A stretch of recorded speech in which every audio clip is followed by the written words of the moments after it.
Welcome to episode 21, our final episode of this season of the Practice Squad, a show where we talk about football and make the replacement refs look like pros. I'm your host and fourth string quarterback, Jeremy, joined each and every week by my co host and backup long snapper, Joseph. How's it going, man? Well, that was a good exhibition. We're getting Saints Chiefs next week, right? yeah. 3:30 p.m. Pacific, I think. I hope so, because if not, I'm gonna have a rough off season.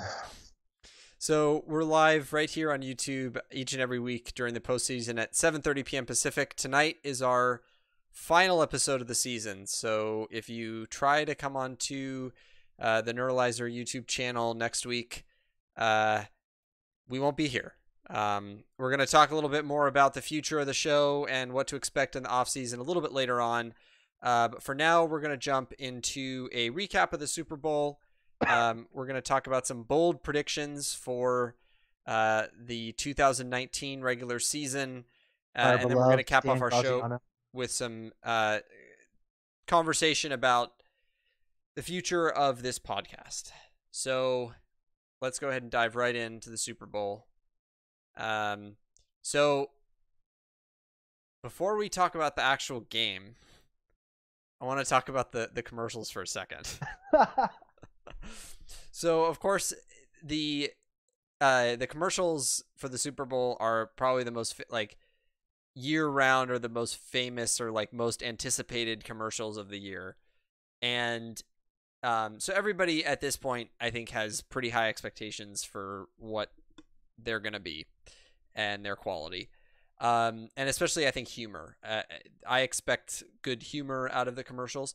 I felt like this year was pretty average, but with a really high standard deviation. So there were a lot of just kind of mediocre what the heck commercials, and then a handful of like really funny commercials, and then a decent number of duds. My favorite though, and if I had to guess, I'd say we probably both this is both of our favorites. Was the I don't even know what to call it. I just called it Football Men in Suits. The commercial with all of the current and also Hall of Fame older football players at this really fancy dinner. And Roger Goodell made an appearance there as well.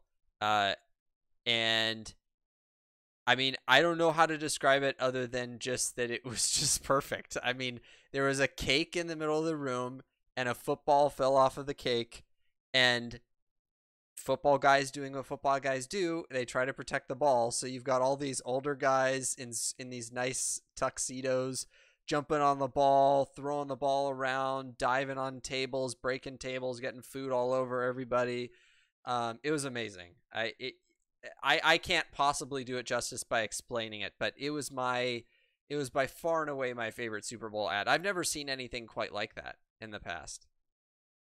So that's definitely my top three. Ooh, you had okay. I want to hear this. No, okay, I'm not saying that it was not okay. I do think it's my overall favorite, but there's one that really stuck with me. It was hilarious and revolting at the same time, and it really got me. And it's one to where like it did its job. So uh first as a preface, did you see that really terrible Burger King commercial like from like the 80s and like that Oh guy yeah, with the the weird guy hair? that just was eating a Whopper. Yeah. Yeah, Yeah. and it's like eat like Andy, like what? So then people I was watching the game with, we were discussing like, oh, that commercial probably achieved its goal, which was to get you thinking about it. Like it's such a terrible commercial, and now you're thinking about Burger King. Yeah. So, but there was a commercial in there that did that, but was also great. So it was um that software Mint to like organize your finances and stuff. Oh yeah. Uh-huh. And this little cartoon paper thing, whatever, talking to this guy on the couch and about how to use Mint. He's like, oh well, that's bad, but it's not as bad as Chunky Milk. And then it cuts to Oh this. yeah. Dude, I love that one. It cut that. He's like that fake commercial with the family. And the mom's like, I prefer Chunky Milk for my kids. Yeah, the chunky milk commercial was really funny. So That was I would say great. those two are my favorite for different reasons, but those two were the best two for me. Yeah, the did you see the Michael Bublé commercial? I did not. I missed Okay, that one. okay. Yeah, no, I like that one too. But the chunky milk one was awesome, and then the football men in suits was just great. How about Uh, the guy that where he's having like the dream that you know if it's a dream or not, and he goes to see like his dad or grandpa, and he gets in the electric vehicle, and he's all happy, and then this oh, and then lady it's some lady trying to give him the resuscitating Heimlich him. maneuver. Yeah, because he was choking on a cashew. Yeah. Yeah, that was another good Well, one. was But that the commercial that had the very CGI looking A-Rod? no, no, no, no. That was also a good one. No, that was the another one where it was the peanut guy. I Yeah, forgot. oh yeah, where they had like that huge peanut bus Yeah, that was and the slow motion yeah. jump, and then he goes to save A Rod from eating kale chips, Yeah. which is true. I've had those, and they are repulsive. So He was a very CGI. For some reason, he just looked like a CGI A-Rod. Uh, But yeah, no, that was a good commercial too. Like I said, there were a handful of really good ones, and then a lot of just kind of weird stinkers. honestly, we may have just spent more time talking about the commercials than the actual Super Bowl itself because That's it's true. pretty bad. And I got to be honest, there were some interesting, kind of highlights and some decent plays, some discussion points, but this was probably the worst Super Bowl that I can think of since the well, the Seahawks Broncos was worse just No, because it I don't was think so. I really? think because that one at least like Seattle crushed them. Like Seattle showed up and was just amazing with it, and I feel like Denver tried better. This was just because even Manning actually had the record for most completions in that game. Like a lot of it was during the later end, and but throughout, like they were just he was just shut down. Whereas this game, Goff was terrible, Gurley was terrible, even the Patriots were bad for most of the game, and like okay, they had one decent run. Like this was just a terrible game overall. Whereas that game was just pure dominance and actually a good display of football by at least one team. I Okay, I think guess this is the worst. the only reason I would disagree with that is because I don't like watching games that are 50 to 14 though. No, Like I don't those are I really don't either. boring because you know what the outcome is going to be, whereas this game came down to like you didn't know what was going to happen until about 3 or 4 minutes till the end. So okay, I get that, but I feel like it's a slightly artificial. Like so much of the game, like even though it was you're right, even though it could have come down to the last drive to ultimately win the game, and that one series could be exciting. The rest of it was just Yeah, the journey to so getting bad. there was definitely boring. Because at least with the Seattle game, like it wasn't over at halftime. Like it was bad, but it wasn't over at halftime. It was like, wow, the Broncos need to step it up. They still can do Well, it it. was a if the Broncos don't come out and score a touchdown immediately in the second half, it's over. Pretty close, yeah, pretty much. And but that first half was still more exciting than I think the entire game of yesterday. I get the fourth quarter was interesting. I mean, that was there was the touchdown and like Interesting is a barely more than neutral word. I don't. All right. I mean, look, man, hey, okay, we can say we this. got This yeah, no. Regardless, it's one of the even worst. if you disagree about the Seahawks thing, One of this the was worst. the worst Super Bowl that I think I've watched since I was little. Like this was bad. It This was was. pretty bad. I can't think of. I'm trying to think of all the Super Bowls since like the mid '90s, and except maybe I didn't watch this one, but just by going by score, except maybe the Niners whooping the Chargers. But even then, it's like Jerry Rice and Steve Young showed up and played big, so that in some way it was a dominant. I think it was like a 41-16 that game, but like that still would have been more exciting, especially for your team, than what we saw. So this is definitely one of the worst Super Bowls I think of all time, and it ended up being the lowest scoring, right? I don't. Was it the lowest scoring in history? I found a cool CBS Sports article on um the records that were set this year, and if I'll go It ahead and was. pull that It up real was. quick. It was Uh, the lowest scoring of all time. yeah, it was fewest. fewest points by both teams together, and also fewest points by the winning team. Fewest points through 3 quarters, fewest touchdowns, fewest PATs, fewest kickoff returns, most consecutive drives ending with a punt. And then there were also some interesting ones. Longest punt by Hekker, 65 yards. Which that was had a 27-yard roll at the end, but yeah, well, yeah, still it's a punt. And then most games by a team, 11 for New England. Oldest most what? The most games by a team. So like the most appearances by a team. Oh, okay. I was like, yeah, the most Super Bowls. The New England has now been in more Super Bowls than any other team. And then oldest head coach by the winning team, Bill Belichick. I'm surprised by that, actually. I am too, actually. I was also surprised by that. And then they tied a bunch of other records too, but those are the interesting ones. So yeah, that was the game. So I gotta say, I called this out after the divisional weekend, and it remained true through the conference games, conference championship games, and in the Super Bowl, that the team that won the rushing battle won the game. The Pats last night led in rushing with 154 yards, 4.8 yards per carry, to the Rams' measly 62 yards on the ground with 3.4 per carry. So everybody that says this is a passing league, you can stick a cork in it, because the teams that won on the ground won this offseason. So that one data point just defeats everybody's arguments. That's how math and data works. So 2 points make a straight line, yeah, man. Yeah. But seriously though, that was a trend, and the Patriots just like rushed the ball or ran the ball really well this offseason. Felt like it kind of came out of nowhere. Well, what's crazy, Michel, as a rookie, has the most rushing touchdowns in a postseason all time. Really?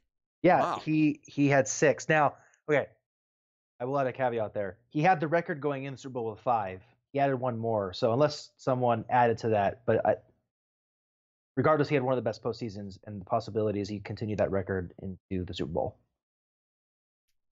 Yeah, I don't know. It was just crazy. I wasn't expecting the Patriots run game to basically carry them all the way through. So yeah, there was a few. I guess we'll just go over kind of a couple other highlights, and then we'll talk about some of the maybe more controversial calls or situational things. But Julian Edelman won MVP, and I think that was expected, and I also think deserved. He had 10 catches for 141 yards. He was their offense in the passing game. I was thinking maybe like the defensive unit might get it, but they didn't. So I think they should never do that, because then that would just nullify. Like, if it takes an entire defensive unit to get the most valuable player, which that's already contradictory. But if it takes that, then divide it up. You can't divide it up to one person. Then each one person's contribution is smaller than what anyone else could have individually. So I think it's a self-contradicting proposal. Yeah, I mean, if you're sticking to it literally, which is that it has to be a player, a most valuable player, then obviously you wouldn't award it to a unit. But there are games where units perform really well, where a single player doesn't necessarily have standout stats. But regardless, I think Edelman deserved it. He played really well all postseason.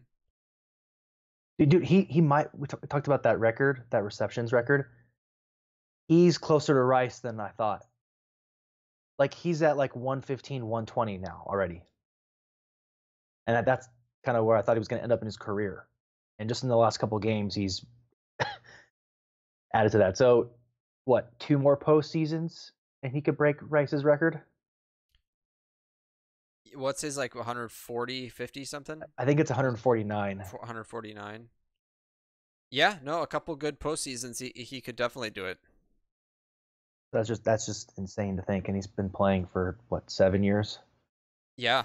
So speaking um, of crush, that defensive unit though, not to tear them down about MVP, but I guess they just decided to play like the Seahawks all of a sudden. Like yeah. now they have an amazing pass rush, like, and run defense. What was that? All the guys are secretly uh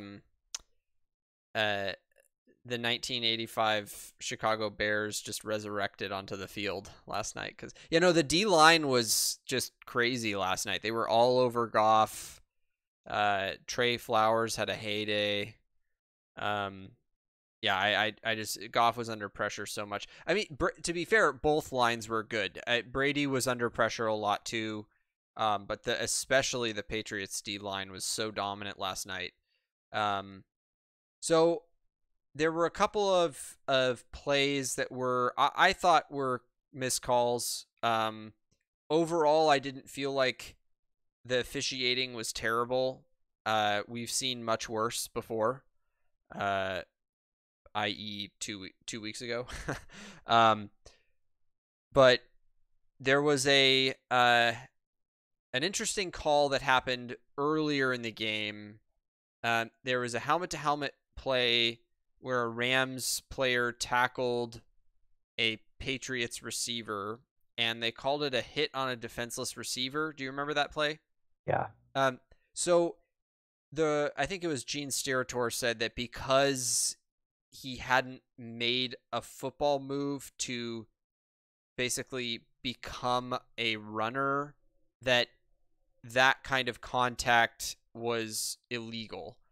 Did you feel like that was the right call? It was so weird because from what I recall, it was more of like his face mask hit the other guy's face mask. Like it wasn't like the top of his helmet hit the other guy in the mouth or the head. It was like their face guards hit, and it was instant. So if that is the rule, then yes, that's the correct call. Like if that is the rule and how the interpretation of it's correct, then I believe it was that bang bang.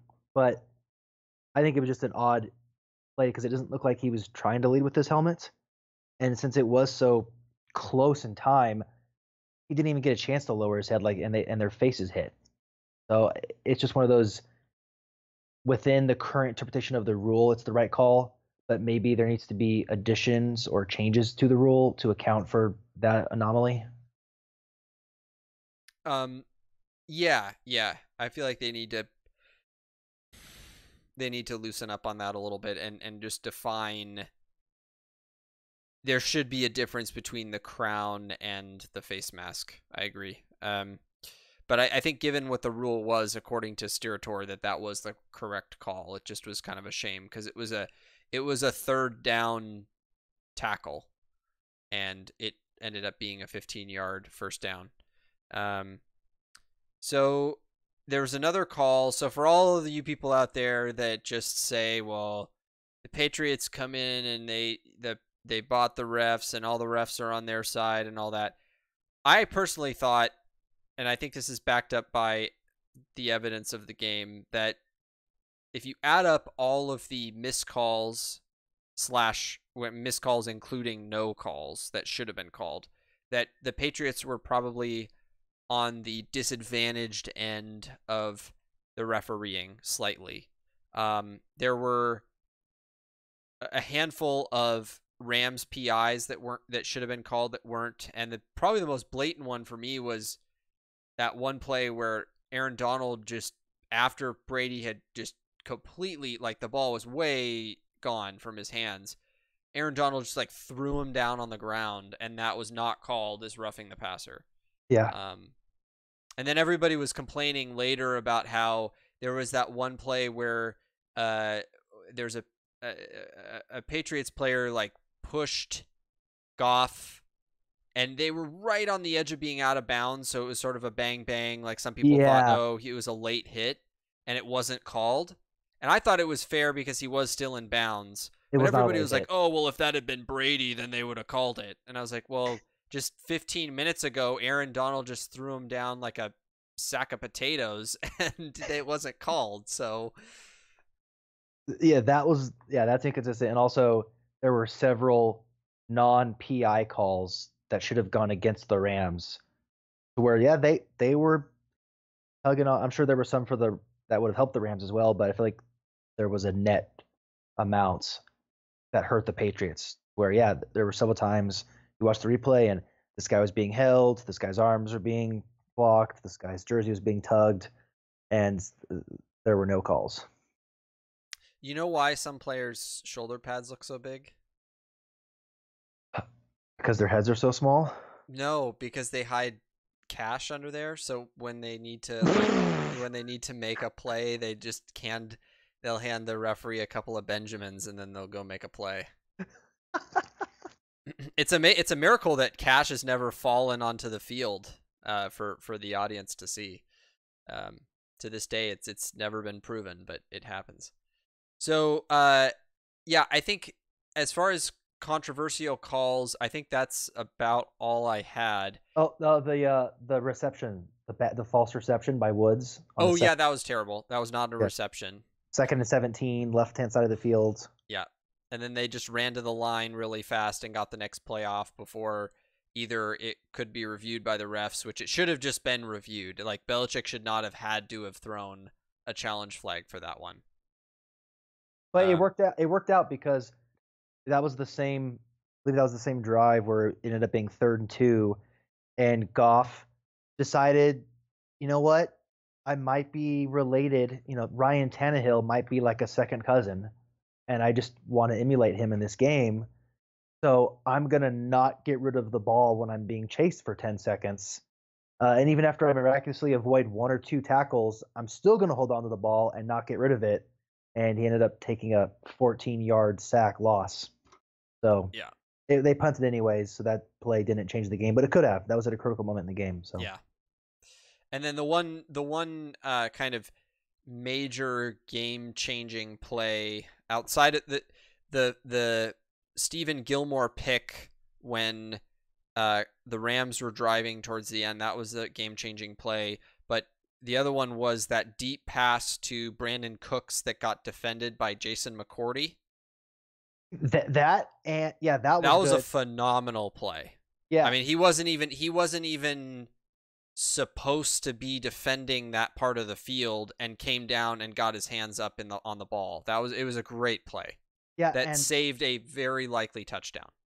That definitely. And the two biggest offensive plays for the Patriots was, how about that just amazing floater that Brady had to Gronk, which almost mirrored exactly what he did in the Chiefs game, which drove him down to the goal.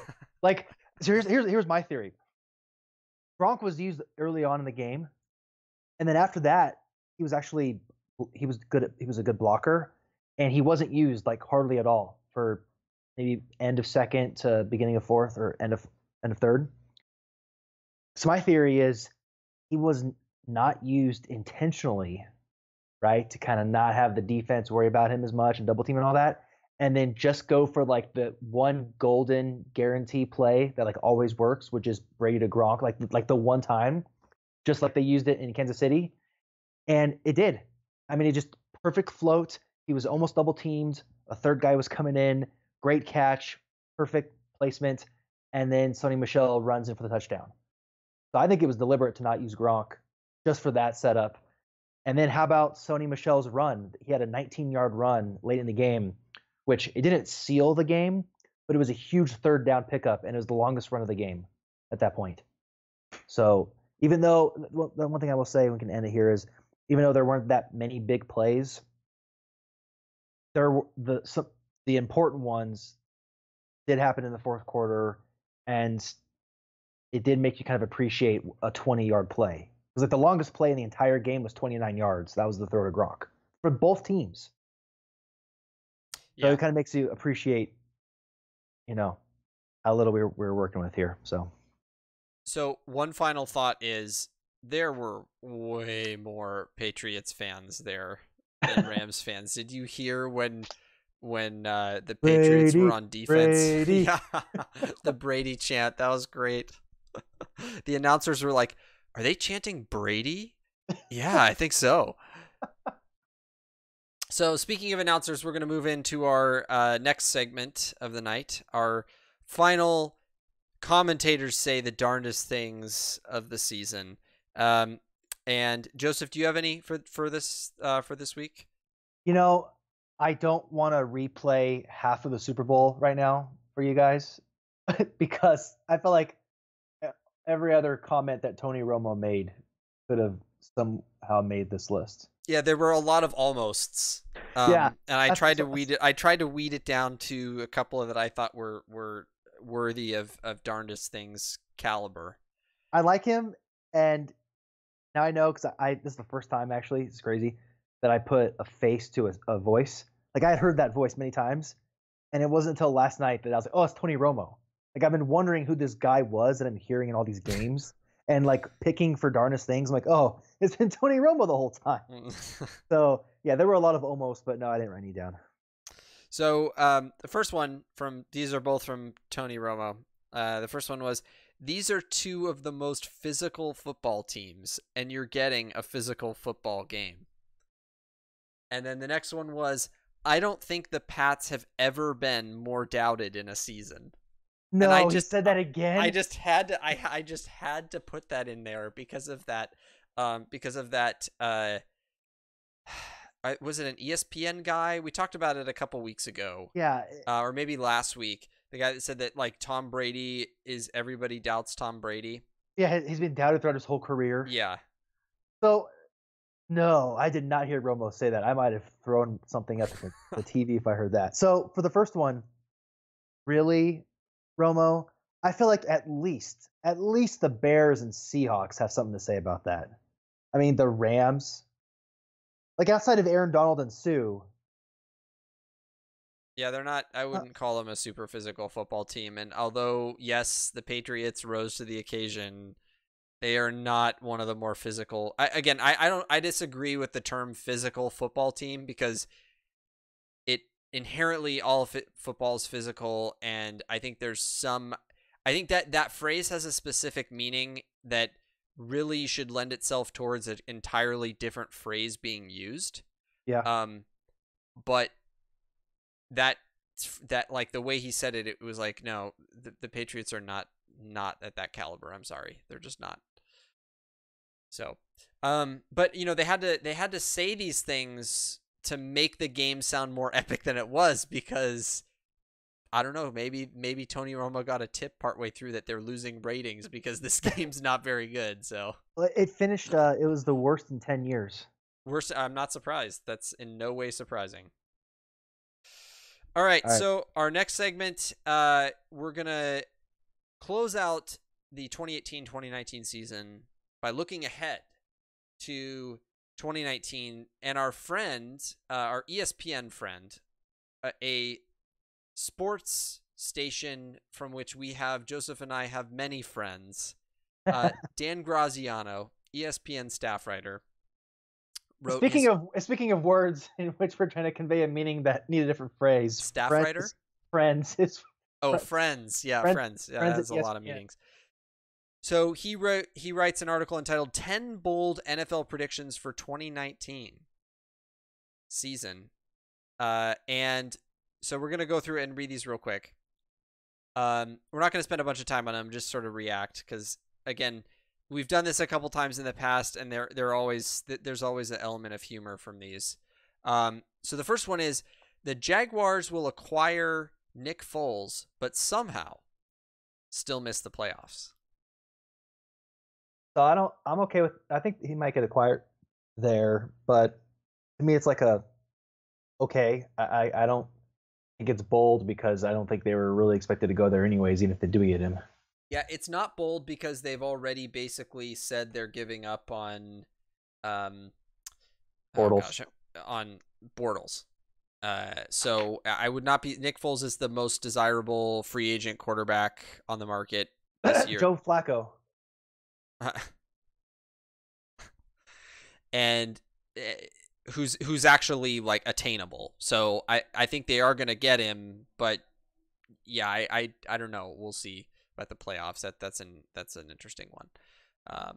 Number two, the Texans will sign Le'Veon Bell to a deal that eclipses Todd Gurley's. So when they say eclipse, they need to be more clear. Do they mean on a per year basis, on a guaranteed basis, or a total basis? Because those are all different, and I feel like he may only eclipse one of those after this disaster. My guess is it's probably a total on a total basis. So I'm not sure if I buy that. I think he might get more per year, and maybe guaranteed. But because just for context, everyone, Gurley signed a 4-year, $57.5 million contract. But after what happened last year, I know the Texans have a lot of cap space, but I don't think he's going to get more than 3 years.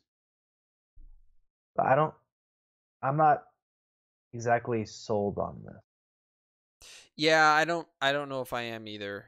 He would have gotten it if he played it for the Steelers, and ironically he missed out on like $14 million, but yeah, I think it's definitely a possibility that the Texans will sign him, but I don't think it's going to be to a deal that's bigger than Todd Gurley's.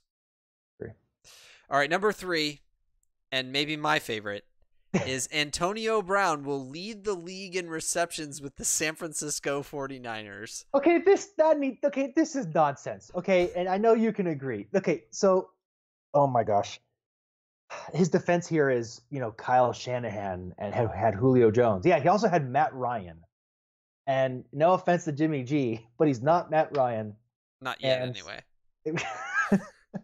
And Julio Jones, and Antonio Brown are close, but the chemistry matters.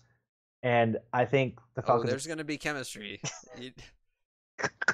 So I think he's going to have a good year, and he's going to have first of all, let's back up a little bit. Do you think Brown is going to land with the Niners? I think that's a good possibility, yes. Okay. And I think if he does, he will have 100 receptions. I don't think he'll break 120. And I think easily between Hopkins, Jones, or someone else, the league leader will have 120 next year. And I don't think it'll be Brown. Okay. The only reason it may not be is because of all those passes going to George Kittle. Yeah. So I can actually agree with that. All right. Number 4, Russell Wilson becomes the highest paid player in the NFL. So while this may be disgusting, and it's actually probably going to unfortunately happen. I don't know how, but it will. And the guys he's going to pass, they're listed here for context. Aaron Rodgers, 4 years, $134 million. Matt Ryan, 5 years, $150 million. Kirk Cousins, 3 years, $84 million. Russell Wilson. How old is he? 29? 30? I think he's 29. He's turning 31 in November. Oh, turning 30. Okay. But he is sorry for that random noise there. That was me clicking on Russell Wilson's profile and having music. So, yeah, Russell Wilson, he's probably going to get a 5-6 year deal, and he's going to break the guaranteed record. I don't doubt it. He says, I love this from Graziano. He says, given Wilson's performance and durability, there's absolutely no reason for him to sign any contract that doesn't surpass those of Aaron Rodgers, Matt Ryan, and Kirk Cousins. Okay, Graziano, you went from friend to doghouse. Yeah. That's nuts. Really? Are you kidding me? What? It's fine. It's fine to just come out with the bold, yet insane, yet true claim that he's going to be the highest paid. Okay, fine. Stop there. There's no need to continue in the nonsense of saying it's no reason to sign him to higher than Rodgers and Ryan. What? So number 5 is the NFL establishes some sort of video review system that pertains to penalties. I actually think this might happen. It'll happen, but it'll be wholly insufficient. Yeah, it will be insufficient, and it will be still broken. But I think the main driver for this is a reaction to the atrocious non-call in the Saints-Rams game. I think that was the last straw. Yes. Number 6, the Cleveland Browns will win the AFC North. I don't think this Yeah, is as crazy as it sounds. I don't think so either. And yeah, I'm buying it because we've talked about mostly off air actually about the downfall of the Steelers. They're going to crash and burn hard, I think, pretty hard. Especially, I mean, you're not going to have Bell, and you're going to probably lose Brown. Roethlisberger's getting older. I feel like he has 2 years left max. I think the Steelers are going to have a downfall here, and I don't buy Lamar Jackson. I think the Ravens will go 8-8, 9-7. I think the Browns can win the division with 9 wins. So yeah, I think a 9-win team will win that division next year. Number 7, the other new playoff teams will be the Vikings, the Titans, and the 49ers. So he needs to throw the Packers in there. I just will be shocked if the Packers don't make it. I think this is just such a fluke year. I buy the Vikings definitely. Titans, I'm not so sure about the Titans actually. I think the Texans and Colts. I think the Colts are going to come back. They're going to be better than this year. Because this was Andrew Luck returning, after being injured. So I agree with the Vikings. Not sold on the Titans. I'm not sold on the Niners because we talked about this. The NFC is so stacked that even if the Niners win 9 games, that's not enough to get a wild card in the NFC. Yeah, I agree. Number 8, 4 quarterbacks get drafted in the first round. I don't care. I don't really care either. We got Jimmy G, so why would I care? There will be, number 9, there will be no formal talks about an extension to the collective bargaining agreement. Also don't really care. What's an informal one look like? Yeah, I don't know. Number 10, final, the Saints will defeat the Texans in Super Bowl 54. Yeah, though I'm going to say it's Saints-Chiefs. I think the Chiefs are still... They're still going to be better? They're going to be better than Texans, unless... Well, no, even if the Texans get Le'Veon Bell, I think the Chiefs still will have it. The real question is who's going to pick up Kareem Hunt. I think he's going to be eligible. Teams have expressed interest. I don't know if there's some legality that has to be dealt with. So if that all works out, then Kareem Hunt might get picked up. But I think the Chiefs will have the edge over the Texans. Other than that, I think the Saints are still the favorite for the NFC. All right. Yeah, I think the Texans, Chiefs, and Patriots are all very high probability to make the conference championship game. Yep. Yep. All right. So that concludes our bold predictions for 2019 segment, brought to you by our friend Dan Graziano from ESPN. Moving on to our predictions. This is a short segment. We're just going to wrap up the predictions that we had from this year, this postseason. So coming into this week with the Super Bowl, I was 5-5. I did predict the Patriots, so I bumped up to 6-5. Officially ended the postseason over 500, and Joseph sadly picked the Rams and ended at 4-7. So, all right. Better luck next time. Saints were robbed. Bro, what was that? The Saints were robbed, but I also picked the Saints. So, all right. So our final segment for tonight is a future-looking segment. This is where we're going to talk a little bit about. We're going to break the fourth wall a little bit here, and we're going to talk about the future of this show.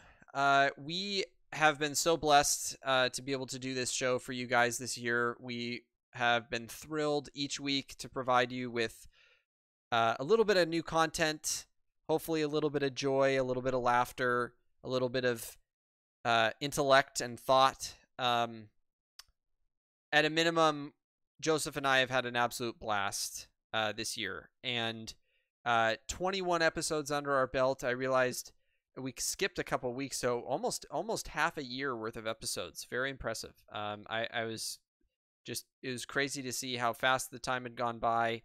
But the point of this last segment is just really to kind of point out some things that we want to do next season to kind of shake up the show a little bit, try to improve some things. We want to reach more people, and also to kind of let you guys know a little bit about what we're planning for the off season as well. So, first, let's start with the off season because that's coming up first. Obviously, we're officially in the off season now. We are hoping to do a post draft show. Draft is at the end of April, so we're probably looking at a late April, early May episode, probably pre-recorded, where we'll just talk about the results from the draft. Outside of that, we're hoping to have some what we're going to call micro episodes, where we're going to talk about longer, more purely discussion-based topics, where the whole episode will just be about that one topic. And the reason that we're thinking about doing that is because there's been, Joseph and I have had so many ideas about things to talk about this year during this show, but because we want to stick to the 1 hour format, there's just not time to do a discussion that's longer than maybe 10 or 15 minutes. And there's some topics that just really deserve a much longer, in-depth discussion. So we're hoping to squeeze in a handful of these micro episodes in the off season. They're going to be pre-recorded. We won't go live. But if you're subscribed to the YouTube channel, you'll get a notification that they popped up. I'll also be posting on Facebook, Twitter, social media, that they're out there. But that's one thing we're kind of hoping to do. So for next year, we're hoping to also make some changes / improvements to the show. And some of the things I'm about to list are things that Joseph and I are still internally discussing whether or not we want to do. Other things are just things we're absolutely certain we're going to do. So one of the ideas that we had was to change from an audio to a video podcast. We're still discussing it, and we'd like to know your feedback. If you feel like a video show would enhance the show, or if you feel like audio is a better way, a better medium for the show, we'd love to hear what you guys think about that. And leave it in the comments in YouTube, reply on Twitter, Facebook, wherever you feel most comfortable, what your feedback is for that. The second item, and this is a guaranteed change that we're going to make, is that we're going to start releasing the episodes on more platforms. Right now, we're only on YouTube. We run live on YouTube. We post the videos to YouTube. But we're going to expand out to iTunes Podcast, to a new site called Anchor FM, and possibly to some other podcast-specific sites. The biggest reason for this is that we know that a lot of you don't listen live, and that there's people that just want to listen on the car, on the way to work, wherever you are, and have the freedom to do that without having to go to YouTube. YouTube is just honestly is not the greatest platform for trying to launch a podcast. And so, or even for a mature podcast is not the greatest platform. It's a very saturated market. So we will be releasing our episodes to other podcast media.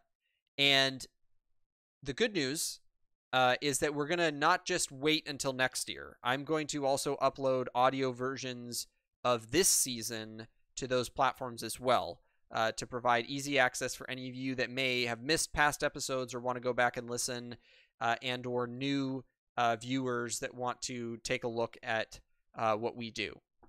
So the next thing that we'd like to do is to take a look at our graphics.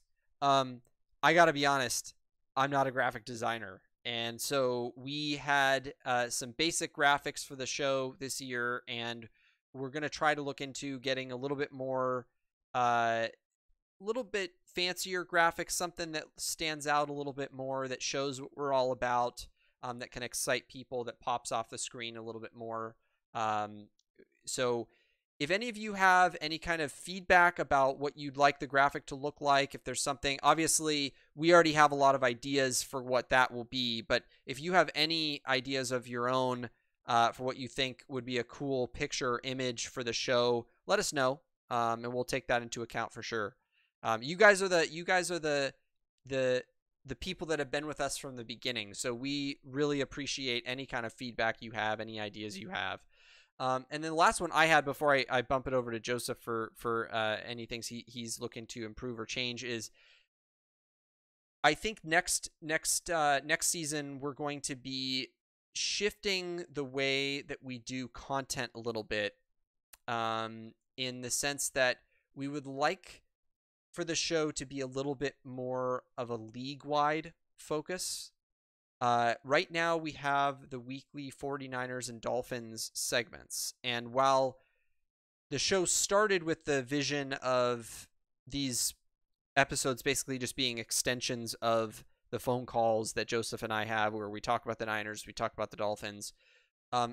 We understand at the same time that while we're passionate about those teams, not all of you guys are, and there's going to be a lot of new viewers that come in that are not going to really care that much about the Niners and the Dolphins. So we're listening to that feedback, and we're thinking about sort of shifting away a little bit from that onto a more general league-wide approach. Now, that doesn't mean we're never going to talk about the Niners or Dolphins. We're still working through exactly how we want to do that. Maybe once every 4 weeks instead of every week. Well, if they're Maybe not good. a couple, check-ins throughout the season kind of thing. So that's kind of what we're thinking with the content. A lot of the other segments we really like, and we're gonna keep them there. For example, the commentators say the darndest things. I always get a kick out of finding those every week. We're definitely gonna keep that. We love that segment, so that's not going anywhere. I know for some of you that's your favorite as well, so that's not going anywhere. But we're gonna take a look at the content for the team specifically, and just try to give you guys a little bit more of a broad range of discussion, so that we really have, by the end of the season, you'll feel like we've touched on every team multiple times. And this season, I don't feel like we quite accomplished that. So, Joseph, do you have any, outside of the things I listed, do you have any things that you're kind of looking forward to changing for next year, or also addressing in the off season? Yeah, just one thing. Yeah, because I think some of those things that you brought up we had already kind of discussed and individually thought of. I'd say the one big one is the email bag. Oh yeah. Mm-hmm. Yeah, having basically we want you guys to feel free to give us questions or topics that you want to hear. So we're going to set up. We're thinking about setting up an email, practice squad email, so where you can send in, give us your name or anonymous, however you want to do it. Send us an email and ask us questions, or give us suggestions on topics you'd like to hear and have us talk about. And we'll have a segment throughout the show, 5, 10, 15 minutes, where we'll kind of open up the listener mailbag and deal with some of these issues. Yeah, that you and I have talked about that. I think that would be a great idea. I know some of you guys, are not really the commenting on YouTube type, and that's okay. And we're probably going to be moving away a little bit from addressing live comments. Some shows are built around having a lot of live comments and live interaction with the viewership. We're looking to shift away from that a little bit more and have it be a little more structured in that sense. So having this mailbag is an opportunity for you to give us things that you want to talk about, ask questions, and we can raise those on the show in advance and prepare for them and discuss them in a way that's respectful of your guys' time, but also gives you the anonymity so you don't have to feel like you're being singled out or called out, because I know that not everybody wants to be called out like that. So we totally get that. So that's about it. I just want to thank you guys so much for listening this season. I cannot believe that it's over 5 months that have gone by since we ran our first episode. I mean, so much has changed. Even within the show has changed. This was a phenomenal season of football, the Super Bowl notwithstanding. And Joseph and I just had an absolute blast doing this show. It's a huge hobby of ours. We love doing it. So thank you so much for listening. We appreciate every minute that you spend with us. Joseph, did you want to say anything to our viewers before I close this out? Yeah, just same thing, is really appreciate people listening. We don't have many viewers or followers, but we appreciate everyone that listens and follows us. And it's fun to just kind of be ourselves and be kind of quirky and just basically extend our phone calls to a YouTube channel. So it's an idea that didn't really think about that much, and glad Jeremy brought it up. And I was a little worried, to be honest, at the beginning of how we'd execute it, but it hasn't been that difficult. There's been a few technical difficulties here and there, but nothing major, and it's been fun, been relatively comfortable and easy, and really looking forward to next year and the improvements we're going to have. Yeah, amen to that, man. So that's a wrap. It's sad. This is bittersweet, but that's a wrap of our 21st and final episode of the 2018-2019 NFL season. If you enjoyed tonight's episode or any of our past episodes, please like, share, and subscribe here on YouTube, as well as future platforms that we will be expanding on in days to come, as those are free ways for you to support our show. Don't forget to follow us on Twitter at The Practice Squad and at Neuralizer_. Just as a reminder, if you've missed past episodes, you can watch or listen to them right here on my YouTube channel. I typically upload on Tuesday evenings, the day after we go live. As always, thanks so much for joining us, and we'll see you in a little bit. Thanks, everybody. Go Dolphins.